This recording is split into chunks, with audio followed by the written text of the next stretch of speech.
कभी सोचा है हम जब पैदा होते हैं तो एक कोरी स्लेट की तरह क्यों होते हैं? कोई याद नहीं, कोई पहचान नहीं।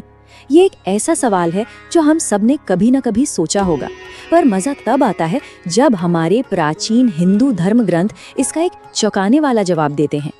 उनके मुताबिक ये कोई भूलना नहीं है, बल्कि ये एक जानबूझकर की गई प्रक्रिया है। और यहीं से एक बहुत गहरा विरोधाभास खड़ा होता है। देखिए, भगवद गीता जैसे ग्रंथ हमें बताते हैं कि आत्मा शाश्वत है, वो कभी नहीं मरती। तो फिर सवाल यह है कि अगर आत्मा हमेशा से मौजूद है तो उसके अनगिनत पिछले जन्मों की यादें, वो सब कहाँ चली जाती हैं? इतनी सारी जानकारी आखिर गायब कैसे हो जाती है? ठीक है, तो चलिए जरा गहराई में उतरते हैं। शास्त्र एक ऐसी सच्चाई सामने रखते हैं जो शायद हैरान कर दे। जन्म से बस कुछ ही पल पहले आत्मा एक प्रबुद्ध ऋषि की तरह होती है। उसे अपने सभी, जी हाँ, सभी पिछले जन्मों की पूरी याद होती है। तो ये कोई भूल नहीं, बल्कि एक बहुत ही सोची समझी प्रक्रिया है। तो आज हम इसी हैरान कर देने वाली प्रक्रिया की परतें खोलेंगे। हम शुरू करेंगे गर्भ के अंदर के उस असाधारण ज्ञान से, फिर बात करेंगे जन्म के समय होने वाली उस महान विस्मृति की, और फिर ये भी जानेंगे कि इस भूलने के पीछे का असल मकसद क्या है और क्या इस याददाश्त के पर्दे को उठाना मुमकिन भी है। तो सबसे पहले ये समझना जरूरी है कि शास्त्र आत्मा को, यानी जीव को, हमेशा से मौजूद मानते हैं, लेकिन जन्म के वक्त यादों के इस सफाई को एक खास नाम दिया गया है, स्मृति भ्रंश। और ये कोई बायोलॉजिकल एक्सीडेंट नहीं है, बल्कि एक पूरी तरह से व्यवस्थित घटना है। तो जन्म से ठीक पहले आखिर आत्मा की हालत होती कैसी है? इसका जवाब आपकी सोच को पूरी तरह से बदल सकता है। ये अज्ञान की नहीं, बल्कि परम ज्ञान की अवस्था होती है। अब ये देखिए, ये बहुत दिलचस्प है। एक तरफ है मॉडर्न साइंस, जो ये मानता है कि गर्भ में भ्रूण की चेतना बहुत ही शुरुआती, या कहें तो ना के बराबर होती है। लेकिन दूसरी तरफ है गर्भ उपनिषद, जो एक बिल्कुल ही अलग कहानी सुनाता है। वो कहता है कि भ्रूण एक पूरी तरह से जागरूक आध्यात्मिक इकाई है, एक ऋषि की तरह ज्ञानी। गर्भ उपनिषद तो महीने दर महीने का पूरा हिसाब देता है, पर जो सबसे जरूरी है वो है 9वां महीना। कहते हैं कि इस महीने में भ्रूण जातिस्मर की अवस्था को पा लेता है, यानी उसे अपने सभी पिछले जन्मों का पूरा स्मरण हो आता है। जरा कल्पना कीजिए, बाहरी दुनिया से कोई संपर्क नहीं, और अंदर हजारों जन्मों की यादें उभर रही हैं। हर जन्म, हर मृत्यु, हर दुख। ये यादें इतनी भयानक होती हैं कि वो आत्मा इस दुख के चक्र से बाहर निकलने के लिए भगवान से गंभीर प्रार्थनाएं और प्रतिज्ञाएं करने लगती है। श्रीमद् भागवतम में तो इस अजन्मे बच्चे की एक बहुत ही शक्तिशाली प्रार्थना का भी जिक्र है। ये दिखाता है कि आत्मा को ये अच्छी तरह पता है कि जन्म के साथ ही उसकी ये सारी याददाश्त मिटा दी जाएगी, और वो जन्म लेने से हिचकिचा रही है। वो इस दुनिया की माया में दोबारा फंसना नहीं चाहती। और अब आता है इस पूरी कहानी का क्लाइमैक्स, वो 2 चरणों वाली प्रक्रिया जो आत्मा का अपनी पिछली यादों से कनेक्शन जबरदस्ती तोड़ देती है। शास्त्र बताते हैं कि ये जो दैवीय लोबोटोमी है ना, इसे 2 अलग अलग ताकतें अंजाम देती हैं। पहली है जन्म का शारीरिक आघात, और दूसरी है एक आध्यात्मिक शक्ति जो इस स्मृति लोप पर हमेशा के लिए मोहर लगा देती है।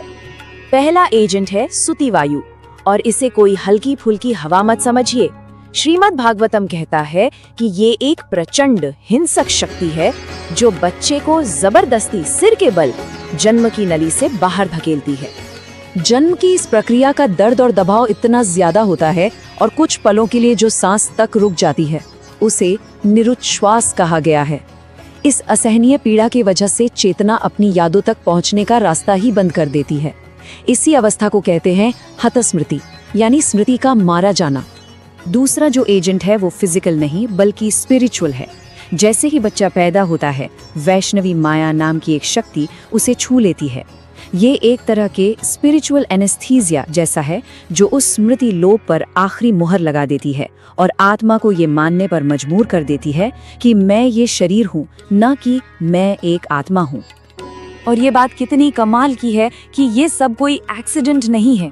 भगवद गीता में भगवान कृष्ण खुद कहते हैं कि याददाश्त, ज्ञान और भूलना, जिसे अपोहनम कहा गया है, ये सब उन्हीं की मर्जी से होता है। अब आता है सबसे बड़ा सवाल, आखिर ऐसा होता क्यों है? अगर पिछले जन्मों को याद रखना हमें मुक्ति के लिए प्रेरित करता है, तो भगवान हमें ये सब भुलवाते ही क्यों हैं? शास्त्र इसके 3 बहुत गहरे कारण बताते हैं। पहला, ताकि हम इस जीवन की कर्म की स्क्रिप्ट को बिना किसी रुकावट के पूरा कर सके। दूसरा, हमारे नाजुक मन को बचाने के लिए। और तीसरा, ताकि जीवन नाम का ये दिव्य खेल यूं ही चलता रहे। सोच कर देखिए, अगर हमें याद हो कि इस जन्म में जो हमारी माँ है वो पिछले जन्म में हमारी कातिल थी, तो क्या हम वो रिश्ता निभा पाएंगे? बिल्कुल नहीं। प्रारब्ध कर्म यानी इस जीवन का भाग्य तभी पूरा हो सकता है जब हम पिछले जन्मों के बोझ से आजाद होकर नए सिरे से अपने किरदार निभाएं। अरे एक ही जिंदगी का दुख दर्द तो इंसान से संभाला नहीं जाता। जरा सोचिए, हजारों जन्मों की पीड़ा, मृत्यु और त्रासदियों का बोझ हमारा दिमाग कैसे सह पाएगा? तो ये भूलना कोई सजा नहीं है, बल्कि ये एक सुरक्षा कवच है, एक दैवीय दया है जो हमें पागल होने से बचाती है। लेकिन कहानी या खत्म नहीं होती। शास्त्र ये भी कहते हैं कि ये यादें असल में मिटती नहीं हैं, बस हमारे मन की गहराइयों में दबा दी जाती हैं और कुछ खास मामलों में इन्हें वापस पाया जा सकता है। इसके कुछ अपवाद भी मिलते हैं, जैसे श्रीमद् भागवतम में जड़ भरत की कहानी आती है, जिन्हें अपने पिछले कई जन्म याद थे। ऐसे सिद्ध पुरुषों को जाति स्मर कहा जाता है, जो इस बात का सबूत है कि यादों को बरकरार रखा जा सकता है। और सिर्फ कहानियां ही नहीं, पतंजलि के योग सूत्र भी इसकी पुष्टि करते हैं। वो कहते हैं कि बहुत गहरे ध्यान और साधना के जरिए एक योगी याददाश्त की इस दीवार को पार कर सकता है और अपने दबे हुए पिछले जन्मों के संस्कारों को सीधे सीधे देख सकता है।